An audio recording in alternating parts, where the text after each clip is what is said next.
बिस्मिल्लाहिर्रहमानिर्रहीम। अस्सलाम वालेकुम फ्रेंड्स, उम्मीद है कि आप लोग सेहत और सलामती के साथ होंगे। आज आपके साथ हाफ मून मीठी कचौरी की रेसिपी शेयर होगी, जिसकी अंदर की स्टफिंग बेसिकली सूजी का हलवा है। यानी इस रेसिपी के अंदर आपको मजेदार किस्म के सूजी के हलवे की तरकीब भी मिलेगी और साथ में ये भी बताया जाएगा कि कचौरी कैसे बनाई जाती है।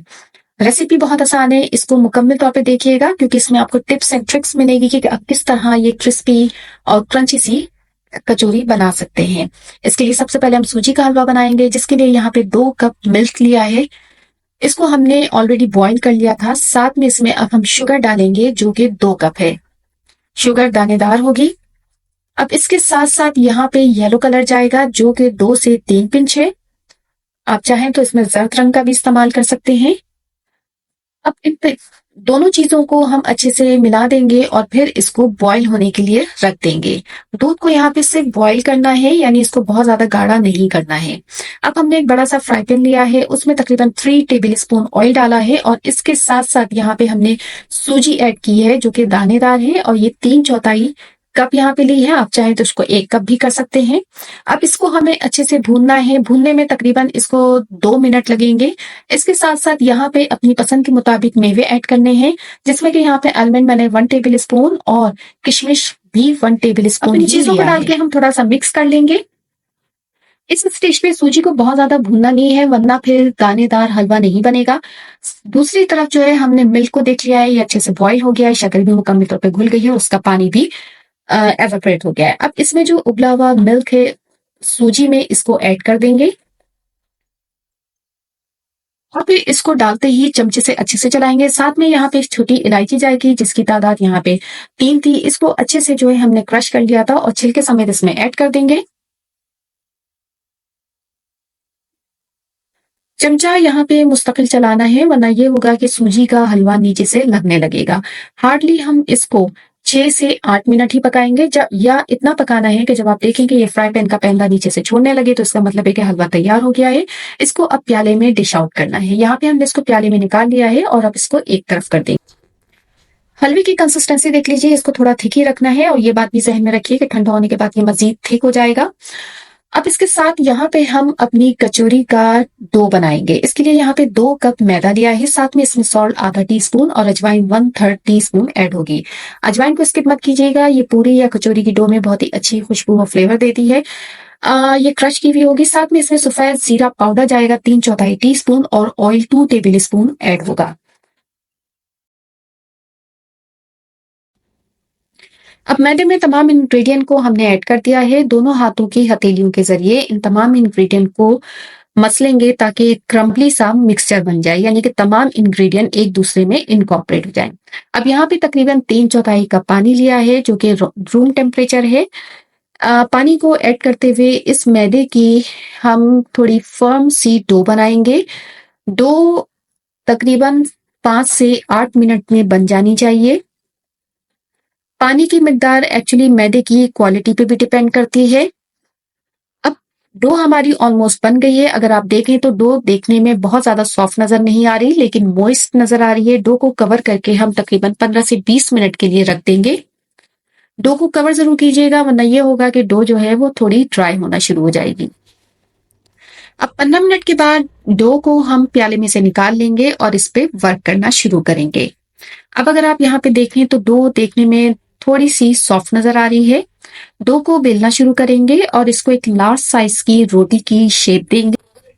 अब अगर फ्रेंड्स, अगर आपको रेसिपी अच्छी लग रही हो तो जरा इसको लाइक कर लीजिएगा और चाहे तो चैनल को सब्सक्राइब भी कर लीजिएगा अगर आपने अभी तक चैनल सब्सक्राइब नहीं किया हुआ है। यहाँ पे हमने लार्ज साइज की एक रोटी बना ली है। अब यहाँ पे हमने एक स्लरी तैयार की हुई थी, यानी एक पेस्ट सा तैयार किया हुआ था, जिसमें हमने 1 टेबल स्पून ऑयल और तकरीबन 1.5 टेबल स्पून मैदा मिलाकर इसका एक पेस्ट सा बना लिया था। इस पेस्ट को हमने इस रोटी के ऊपर अच्छे से फैला दिया था, सिर्फ किनारों को छोड़ दिया था। अब रोटी को हम एक रोल की शेप देंगे। इसको टाइटली रोल करना है ताकि अंदर कोई गैप ना रहे। अब एक सरेटेड और शार्प नाइफ लेके इसके छोटे छोटे टुकड़े कर लेंगे या फिर इसके पोर्शन बना लेंगे, जिसकी हम बाद में हाफ मून कचौरी बनाएंगे। यहाँ पे तकरीबन एक पोर्शन जो है वो 1 से 1.5 इंच की मोटाई का है। अब यहाँ पे एक एक कचौरी को हाथ में लेके हम इसको किनारों से दबा देंगे, उससे बेलने में आगे जाके आसानी होगी। माशाल्लाह ये सारे पेड़े तैयार हो चुके हैं। इनको ड्राइनेस से बचाने के लिए फौरन ही कवर कर दीजिएगा। अब हम एक-एक करके कचौरी को बेलेंगे और इसको मैक्सिमम पतला बेलना होगा।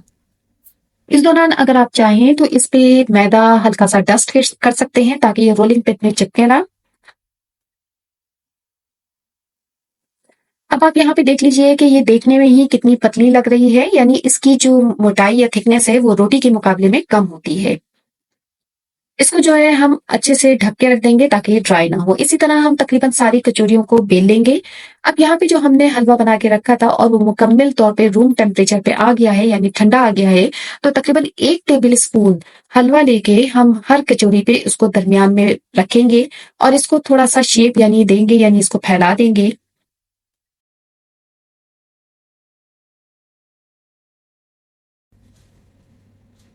अब हलवा दरमियान में रखने के बाद कचौरी के एक किनारे को हम कचौरी के दूसरे किनारे से मिला देंगे। इस तरह की कचौरी की एक हाफ मून का लुक आए, हलवा कचौरी के अंदर मुकम्मल तौर पे कवर हो जाए और कचौरी के सारे किनारे एक दूसरे से जुड़ जाएं। इस स्टेज पे हमने कोई अंडा या मैदे का इस्तेमाल नहीं किया कचौरी के एंड्स को चिपकाने के लिए।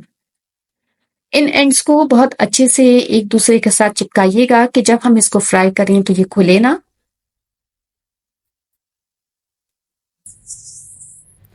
अब सारे एंड्स कचौरी के अच्छे से चिपक गए हैं। इसके बाद दूसरे स्टेप के तौर पे इन सारे एंड्स को हम हल्का सा रोल करेंगे, पतला पतला। इस स्टेप को हरगिज इग्नोर मत कीजिएगा, क्योंकि अगर हमने इन एंड्स को रोल नहीं किया तो फिर कचौरी तलने के दौरान मुकम्मल तौर पे खुल जाएगी। यहाँ पे आप देख लें कि मैं एंड्स को किस तरीके से रोल कर रही हूँ। यहाँ पे हमने एक स्टिक ली है या स्कीवर आप इसको कह लीजिए। इस स्टिक की मदद से जो रोल किया हुआ एंड है इसको हम दबाएंगे। उससे ये होगा कि एक तरह से इस कचौरी के एंड पे लॉक लग जाएगा, यानी कि जब हम इसको तेल में डीप फ्राई करेंगे तो ये इंशाअल्लाह ताला बिल्कुल भी नहीं खुलेगी। तो आप भी इसी स्टेप को फॉलो कीजिएगा। अब माशाल्लाह हमारी कचौरी मुकम्मल तौर पे तैयार हो गई है। अब अगर आप यहाँ पे देखें तो जो हाथ में दूसरी कचौरी है उसका एंड रोल नहीं हुआ है। तो यहाँ पे ये होगा कि जब हम इसको तलेंगे तो ये खुल जाएगी। माशाल्लाह हमारी सारी कचौरियाँ तैयार हो गई हैं और सबके एंड जो है रोल किए हुए। दूसरी तरफ ऑयल को हमने गर्म होने के लिए रख दिया था। जब ऑयल अच्छे से गर्म हो गया तो इन कचौरियों को एक-एक करके हमने तेल में ड्रॉप किया है। यहाँ पे आँच लो फ्लेम पर है। कचौरियों को तेज आंच पे मत फ्राई कीजिएगा, वरना ये है कि वो पकने के बजाय जल जाएंगी। जब कचौरी तेल के ऊपर तैरने लगे तो फिर आप इसकी साइड चेंज कीजिएगा। कचौरी को तलने में तकरीबन 2 से 3 मिनट लगेंगे।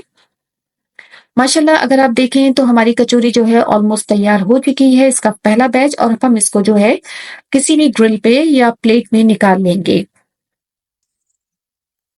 अब इन्हीं टिप्स एंड ट्रिक्स को फॉलो करते हुए हम तमाम कचौरियाँ तल लेंगे। याद रखिए कचौरियों के तलने का टाइम भी डिफरेंट हो सकता है। मेन चीज़ ये है कि इसका कलर गोल्डन ब्राउन होना चाहिए। माशाल्लाह हमारी कचौरी मुकम्मल तौर पे तैयार हो चुकी है। इसको हमने डिश आउट कर लिया है। अगर आप ऊपर से देखें तो ये देखने में क्रिस्पी नज़र आ रही है, लेकिन अंदर जब आप इसको तोड़ेंगे तो उतनी ही नरम निकलेगी। इसमें हमने देसी घी या बटर का इस्तेमाल हरगिज़ नहीं किया है। ये रेसिपी बहुत ही परफेक्ट है अफ्तार के लिए या शाम की चाय के वक्त जब आप इसको खाएंगे तो बेहद लुफ्तअंदोज होंगे, क्योंकि ऊपर से खाने में ये नमकीन और अंदर से ये मिठास लेकर आएगी। इस रेसिपी को ट्राई कीजिएगा, अपना बहुत ख्याल रखिएगा। अल्लाह पाक हम सब लोगों पे अपना रहम करम फरमाए। अल्लाह हाफिज, शुक्रिया।